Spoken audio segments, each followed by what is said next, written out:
Hello friends, कैसे आप सब। आशा करते हूँ आप सभी अच्छे होंगे। आज हम करेंगे क्लास 4 पर्यावरण अध्ययन की कार्यपुस्तिका का पाठ 7 जड़ों की पकड़।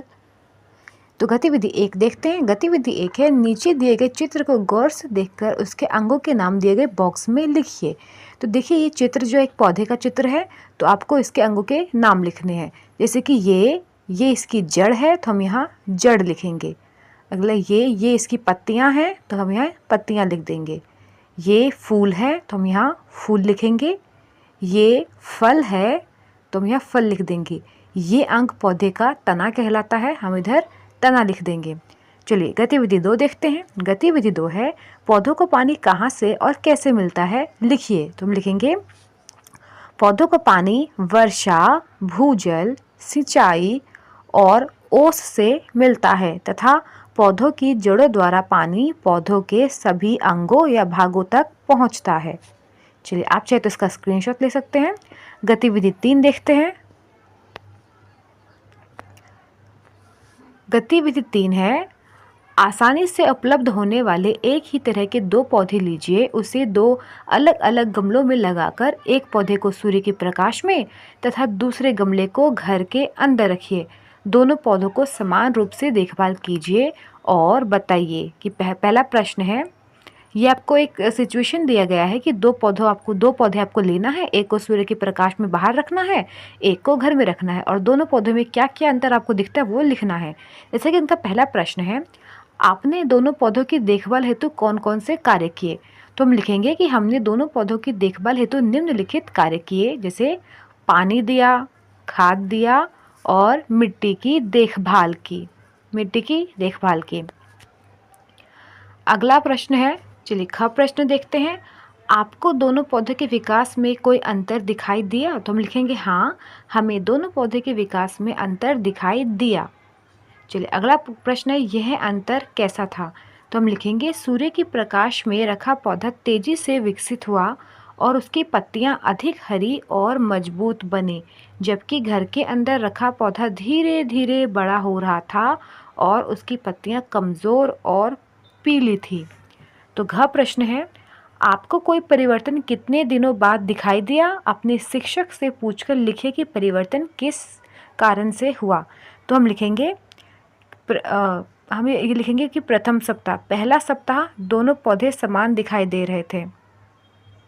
दूसरा सप्ताह, सूर्य के प्रकाश में रखे पौधे की वृद्धि तेजी से हो रही थी, जबकि घर के अंदर रखे पौधे की वृद्धि धीमी थी।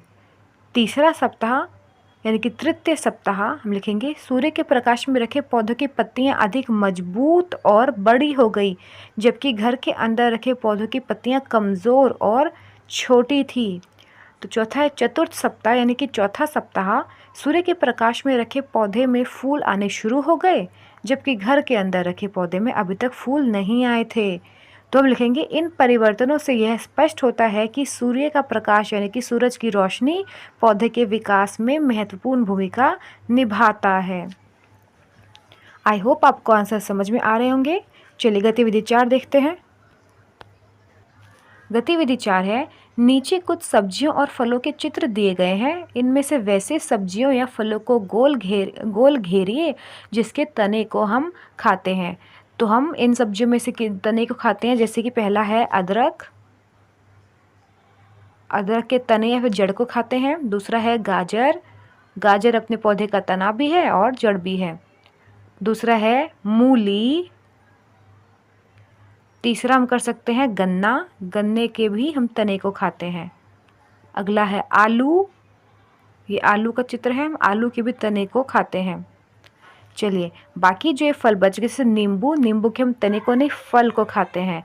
सेब के भी फल को खाते हैं, पपीते के भी फल को खाते हैं। चलिए गतिविधि 5 देखते हैं।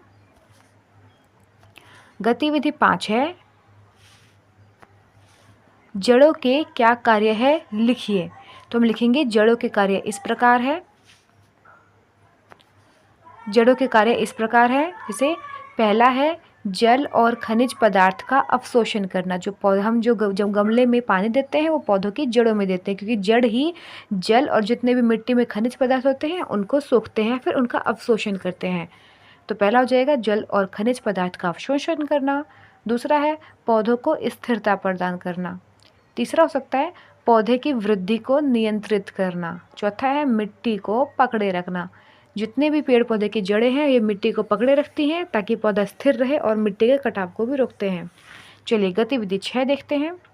गतिविधि 6 है अधिक नमी और सूखा क्षेत्र में उगने वाले पेड़ पौधे की जड़ों में क्या अंतर होता है, अपने शिक्षक से पूछकर लिखिए। तो हम इसका उत्तर हम इस प्रकार से देंगे, बीच में एक लाइन खींचेंगे, इधर करेंगे अधिक नमी वाले क्षेत्र में उगने वाले पेड़ पौधे की जड़ें और इधर लिखेंगे सूखा क्षेत्र में उगने वाले पेड़ पौधे की जड़ें।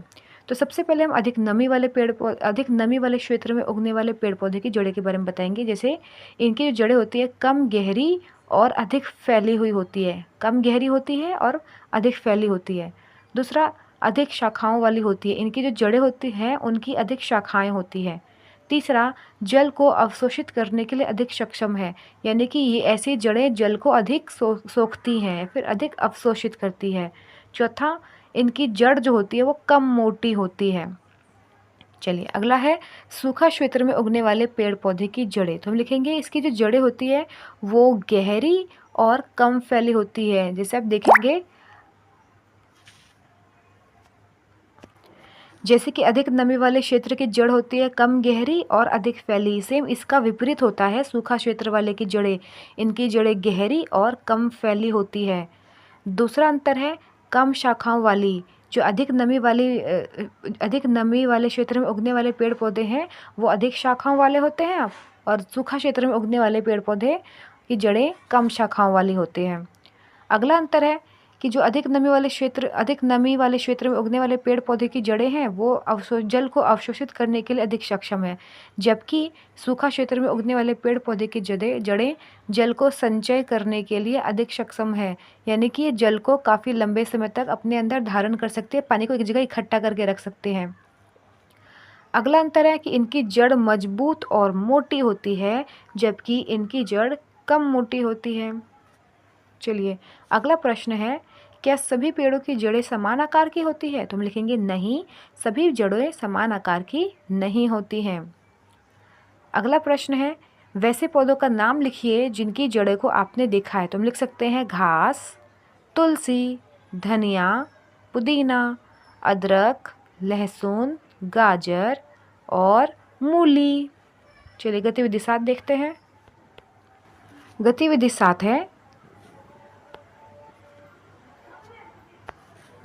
7 है नीचे दिए गए प्रश्नों को ध्यान से पढ़िए और सही उत्तर पर निशान लगाइए। जैसे पहला प्रश्न है प्रत्येक पेड़ पौधे अपनी जड़ों द्वारा जल को सोखते हैं और जल को कहाँ तक पहुँचाते हैं? तो ये इतने सारे ऑप्शन हैं, आपको सही ऑप्शन पर टिक करना है। तो कहाँ तक पहुँचाते? फूल, फल, तना, पत्ती या पौधे के सभी भागों में। तो हम टिक कर देंगे पौधे के सभी भागों में। जो जड़ है वो फूल, फल, तना, पत्ती हर जगह जल को पहुंचाता है। अगला प्रश्न है विकास के बगीचे में एक नीम का पेड़ था। वह एक रात आंधी आई और सारे छोटे छोटे पौधे गिर गए, पर यह नीम का पेड़ नहीं गिरा। बताइए कि यह नीम का पेड़ क्यों नहीं गिरा? तो यहाँ 4 ऑप्शन है, 4 ऑप्शन में से आपको सही ऑप्शन को टिक करना है। जैसे कि पहला ऑप्शन नीम के पेड़ की जड़, यानी कि इसके पहला ऑप्शन है इसके मोटे तने की वजह से, दूसरा इसकी ऊंचाई की वजह से, तीसरा इसकी शाखाओं के कारण जो इसके चारों ओर फैलती है, चौथा इसकी गहरी और मजबूत जड़ों की वजह से। तो हम टिक कर देंगे इसकी गहरी और मजबूत जड़ों की वजह से, क्योंकि गहरी और मजबूत जड़ें पौधों को स्थिरता प्रदान करती है, उनको गिरने से बचाता है। अगला प्रश्न है पेड़ पौधे जड़ द्वारा सोखे गए जल के माध्यम से क्या क्या प्राप्त करते हैं? यानी कि जब भी हम पेड़ पौधों को पानी देते हैं तो जब वो जड़ें पेड़ पौधों की जड़ें पानी को सोखती है तो उनसे उनको क्या क्या मिलता है? तो उनको जल मिलता है, खनिज मिलता है, लवण मिलता है या फिर इनमें से सभी। तो हम टिक कर देंगे इनमें से सभी। तो जब भी पेड़ पौधे के जड़ जल को सोखते हैं तो उनको ये सभी चीज़ें प्राप्त होती है। चलिए गतिविधि 8 देखते हैं। गतिविधि 8 है चित्र को ध्यान से देखिए और नीचे दिए गए प्रश्नों के उत्तर दीजिए। जैसे आप ये पहला चित्र देखेंगे, ये चित्र मूली का है, दूसरा चित्र ये घास का है, तीसरा चित्र नीम के पेड़ का है। तो पहला प्रश्न है किस पेड़ की जड़ें लंबी होंगी? तो हमें आंसर लिखेंगे नीम के पेड़ की, क्योंकि इन दोनों के मुकाबले नीम के पेड़ की जड़ काफ़ी लंबी होगी, तो लिखेंगे नीम के पेड़ की। अगला प्रश्न है किसकी जड़ें छोटी होंगी? तो इन तीनों में से सबसे छोटी जड़ें होगी घास की, हम लिखेंगे घास की। अगला है किसको हाथों से उखाड़ सकते हैं? तो हम घास और मूली दोनों को ही हाथों से उखाड़ सकते हैं, तो हम लिखेंगे मूली और घास को। चलिए इसी के साथ ये वर्कशीट यहीं ख़त्म होती है। अगर आपको वीडियो अच्छा लगा हो तो लाइक, सब्सक्राइब एंड शेयर करें। Thank you.